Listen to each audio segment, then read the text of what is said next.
സംസ്ഥാനത്ത് രണ്ടാം ഘട്ട സ്ഥാനാർത്ഥി പട്ടിക വായിക്കുന്നു.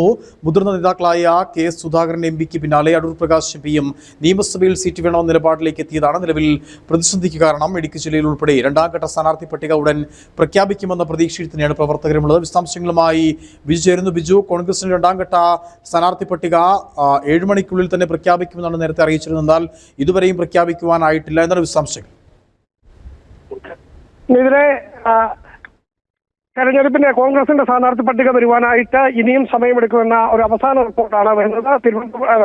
ഡൽഹിയിൽ നടക്കുന്ന ചർച്ച അതിന്റെ അന്തിമഘട്ടത്തിലേക്ക് എത്തിയിട്ടില്ല. അതിനുള്ളിൽ കെ സുധാകരൻ ഉൾപ്പെടെ സീറ്റില്ല എന്നൊരു അവസ്ഥയിലേക്കാണ് അവസാന മണിക്കൂറിൽ എത്തുന്നത്. അതുകൊണ്ട് തന്നെ സുധാകരൻ ഏതാണ്ട് മിനിറ്റുകൾക്കുള്ളിൽ തന്നെ മാധ്യമങ്ങളെ കാണും എന്ന് തന്നെയാണ് അറിയുന്നത്.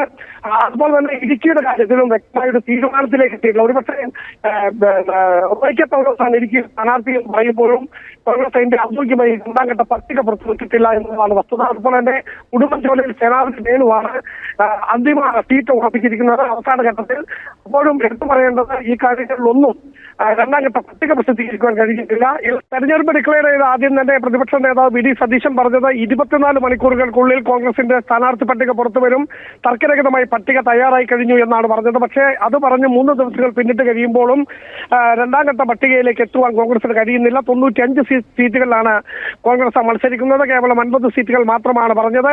അതിന്റെ ബാക്കി എത്തുവാൻ ഇതുവരെയും കോൺഗ്രസിന് കഴിഞ്ഞിട്ടില്ല എന്നുള്ളതാണ്. പ്രത്യേകിച്ചും കെ സുധാകരന്റെ കണ്ണൂർ സീറ്റുമായി ബന്ധപ്പെട്ട തർക്കമായിരുന്നു നിലനിന്നത്. അതിന് ഇടയ്ക്ക് പരിഹാരമാകുന്നു എന്ന രീതിയിലേക്കൊക്കെ വന്നു എങ്കിലും ഇപ്പോൾ വരുന്ന ഈ അവസാന മണിക്കൂർ അല്ലെങ്കിൽ അവസാന മിനിറ്റിൽ വരുന്നത് കെ സുധാകരന് സീറ്റ് നൽകുന്നില്ല എന്നൊരു തീരുമാനത്തിലേക്ക് എത്തുന്നു. എംപിമാർ മത്സരിക്കേണ്ട എന്നുള്ളതാണ്. കാരണം സുധാകരന് മാത്രം ഇളവ് കൊടുത്തപ്പോൾ അടൂർ പ്രകാശ് തനിക്ക് സീറ്റ് വേണമെന്ന ഒരു നിലപാടിലേക്ക് എത്തി. തൊട്ടു പിന്നാലെ കൊടിക്കുന്നിൽ സുരേഷും ഈ ആവശ്യത്തിലേക്ക് വരുന്നു. അപ്പോൾ തുടരെ സീനിയർ നേതാക്കൾ വരുന്നു. അതുകൊണ്ട് ആ നിലപാടിലേക്ക് പോകണ്ട എന്ന് തന്നെ നേതൃത്വം എത്തി. ഇതിൽ പ്രകോപിതനായിക്കൊണ്ട് തന്നെയാണ് ഇപ്പോൾ അല്പനിമിഷങ്ങൾക്കുള്ളിൽ കെ സുധാകരൻ മാധ്യമങ്ങളെ കാണും. എന്നാൽ ഇന്ന് 2 മണിക്ക് രണ്ടാം ഘട്ട ലിസ്റ്റ് പ്രസിദ്ധീകരിക്കും. അത് കഴിഞ്ഞ് 3 മണിയാക്കി 7 മണി എന്ന് പറഞ്ഞു. ഇപ്പോഴും പോകുന്നു. ഇപ്പോൾ അറിയുന്നു 8 മണിയിലേക്ക് പോകും. അത് ഞാൻ പറഞ്ഞു വരുന്നത് ഈ സമയത്തൊക്കെ പട്ടിക തയ്യാറാക്കിയ രണ്ടാം ഘട്ട പട്ടിക പ്രസിദ്ധീകരിക്കുവാൻ കോൺഗ്രസിന് കഴിയാത്തത് വലിയൊരു പൊട്ടിത്തെറിയിലേക്ക് കോൺഗ്രസ് പോകുമെന്നുള്ളത് കൊണ്ടാണ്. ഇടുക്കിയിലേക്ക് വരാം. ഇടുക്കിയിലേക്ക് വരുമ്പോൾ ഇടുക്കിയിൽ റോയ്ക്ക് പൗലോസിനാണ് സീറ്റ് കൊടുത്തിരിക്കുന്നത് എന്നാണ്. സീറ്റ് ഉറപ്പിച്ചു എന്ന വാർത്തകളാണ് ഇന്ന് രാവിലെ മുതൽ വന്നത്. ഇന്ന് നേരം വെളുക്കുന്നത് വരെയും പുലർച്ചെ വരെയും അത് ജോയി വെട്ടിക്കുഴിക്ക് വേണ്ടിയായിരുന്നു സീറ്റ് ഉറപ്പിച്ചിരുന്നത്. ഇപ്പോൾ ഇത് നേരെ മറിഞ്ഞ് ഇത് റോയ്ക്ക് പൗലോസിലേക്ക് എത്തുന്നു. അതൊരു വലിയ പ്രതിഷേധത്തിന് ഹൈറേഞ്ചിലെ കോൺഗ്രസ്സുകാർക്കിടയിലും ഒരു വിഭാഗത്തിനിടയിൽ പ്രതിഷേധമുണ്ട്. കാരണം മണ്ഡലത്തിൽ നിന്നൊരാൾ ഒരുപാട് കാലങ്ങൾക്ക് ശേഷം ഒരുപക്ഷെ റോസമ്മ ജാക്കോയ്ക്ക് ശേഷം കൈപ്പത്തി ചിഹ്നത്തിൽ ഇടുക്കി നിയോജക മണ്ഡലം എത്തി. അങ്ങനെ കിട്ടിയ ഒരു കാത്തുകാത്തിരുന്ന് കിട്ടിയ ഒരു സീറ്റിൽ മണ്ഡലത്തിന് പുറത്തുള്ള ഒരാൾ എപ്പോഴും കോൺഗ്രസ് പലപ്പോഴും വാദിക്കുന്നതും പറയുന്നതുമാണ് മണ്ഡലത്തിന് പുറത്തുള്ള ആൾക്കാർ വേണ്ട എന്ന്. അപ്പോൾ സ്വാഭാവികമായിട്ടും ഇടുക്കി മണ്ഡലത്തിന് പുറത്തുള്ള റോയ്ക്ക് പൗലോസ് എത്തുമ്പോൾ ലോറഞ്ചിൽ നിന്നും ഹൈറേഞ്ച് കയറുമ്പോൾ അതൊരു വിജയപ്രതീക്ഷയില്ല. റോഷിയുടെ വിജയം റോഷിക്ക് അനുകൂലമായ രീതിയിലേക്ക് പോകും എന്നൊക്കെ കോൺഗ്രസിൽ നിന്ന് തന്നെ സോഷ്യൽ മീഡിയ വഴിയൊക്കെ പ്രചരിക്കുന്നു. ഇതിനൊക്കെ തടയിടേണ്ടിയിരിക്കുന്നു. അപ്പോൾ വലിയൊരു പ്രതിഷേധത്തിലേക്ക് പ്രാദേശിക തലത്തിലും വരുന്നു. ദേശീയ തലത്തിലൊക്കെ സംസ്ഥാന തലത്തിലൊക്കെ നേതാക്കൾ പ്രതിഷേധത്തിലേക്ക് പോകുന്നു. അതുപോലെ തന്നെ പ്രാദേശിക തലത്തിലും കോൺഗ്രസിന് വലിയൊരു വെല്ലുവിളി നേരിടേണ്ടി വരുന്നു. എന്നിരുന്നാൽ തന്നെയും ഉടുമ്പൻചോലയിൽ സമാനമാണ്. മിനി പ്രിൻസിനോട് AICCയിൽ നിന്ന് മിനി പ്രിൻസിന് അനുകൂലമായ ഒരു സന്ദേശം മിനിക്ക് കിട്ടി. അതിന്റെ അടിസ്ഥാനത്തിലാണ് മിനി പ്രിൻസും പോസ്റ്റർ ഉൾപ്പെടെ ഡിസൈൻ ചെയ്ത് സോഷ്യൽ മീഡിയയിൽ ഇട്ടു. അതിനുശേഷമാണ് സീറ്റ് സേനാപതി വേണുവിലേക്ക് പോകുന്നത്. എറണാകുളത്ത് ദീപ്തി മേരിയും സമാനമായ രീതിയിൽ AICCയുടെ അനുകൂല നിലപാട് വന്നപ്പോൾ പോസ്റ്റർ ഉൾപ്പെടെ അടിച്ചു. അതിനുശേഷമാണ് മുഹമ്മദ് നിയാസ് അവിടെ സ്ഥാനാർത്ഥിത്വത്തിലേക്ക് പോകുന്നു.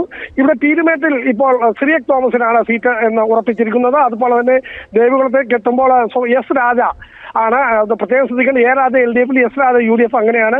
അപ്പൊ സ്വാഭാവികമായിട്ടും ഇടുക്കിയും കൊച്ചിയുമാണ് നിയമസഭാ സീറ്റുകളുടെ കാര്യത്തിൽ വലിയ തർക്കത്തിൽ നിന്നത് എന്നാണ് ഇന്നിന്റെ ഈ പകലിലെ വരുന്ന വാർത്തകൾ. എന്നാലും അവസാന ഘട്ടത്തിലേക്ക് എത്തുമ്പോൾ കോൺഗ്രസിനുള്ളിൽ സ്ഥാനാർത്ഥി പട്ടിക പ്രസിദ്ധീകരിക്കുവാൻ കഴിയാത്തത് വലിയൊരു പ്രതിസന്ധിയായി തന്നെ കോൺഗ്രസ് കാണുകയാണ്. അതായത് വലിയൊരു പോസിറ്റീവ് വശം, ഒരു ഭരണവിരുദ്ധ വികാരമുണ്ട്.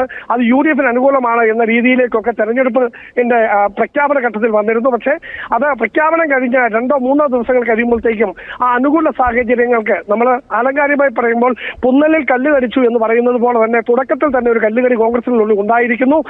എന്തൊക്കെയാണെങ്കിൽ തന്നെ മുൻപും ഇങ്ങനെയൊക്കെ തന്നെയായിരുന്നു. ഇടതുപക്ഷമാണ് ആദ്യം സീറ്റിലൊക്കെ ഇങ്ങനെ സ്ഥാനാർത്ഥികളെ നിർണ്ണയിക്കുന്നതും പ്രചരണ രംഗത്ത് എത്തിക്കഴിയുമ്പോൾ തന്നെയാണ് സാധാരണ UDF എത്തുന്നത്. ഈ സമീപകാലത്തെ ഇലക്ഷനിലൊക്കെ നമ്മളത് കണ്ടതാണ്. എന്നിരുന്നാൽ തന്നെയും വരും ദിവസങ്ങളിൽ ഈ കുറവുകൾ നികത്തി കോൺഗ്രസ് പ്രചരണത്തിൽ മുന്നിൽ എത്തുന്ന കാഴ്ച ഇന്നലകളിലെ തെരഞ്ഞെടുപ്പുകളിൽ നമ്മൾ കണ്ടിട്ടുണ്ട്. അതുകൊണ്ട് സ്വാഭാവികമായിട്ടും നാളുകളിൽ ഇന്ന് എന്തായാലും ലിസ്റ്റ് പ്രസിദ്ധീകരിച്ചു അനുസരിച്ചാൽ നാളെ തന്നെ സ്ഥാനാർത്ഥികൾ കളത്തിലിറങ്ങും. അപ്പോൾ സ്വാഭാവികമായും വലിയൊരു പ്രചരണ രംഗത്ത് വലിയൊരു മുന്നേറ്റം തന്നെ ഇടുക്കിയിലുണ്ടാകും. കാരണം കൈപ്പത്തി ചിഹ്നത്തിലാണ് ഉടുമ്പൻചോലയിലും ഇടുക്കിയിലും പീരുമേട്ടിലും ദേവികുളത്തും മത്സരിക്കുന്നത് എന്നുള്ളതാണ്. അതായത് തൊടുപുഴ ഒഴികെ ബാക്കിയുള്ള കൈപ്പത്തി ചിഹ്നത്തിൽ വീണ്ടും പഴയ ഒരു കാലത്തിലേക്ക് പഴയ പ്രൗഢിയിലേക്ക് കോൺഗ്രസ് പോയിരിക്കുന്നു. അതുകൊണ്ട് ഊർജ്ജസ്വലതയോടുകൂടി തന്നെ പ്രവർത്തിക്കുമെന്ന് തന്നെയാണ് നമുക്ക് അറിയുവാൻ കഴിയുന്നത്. നിതിൻ.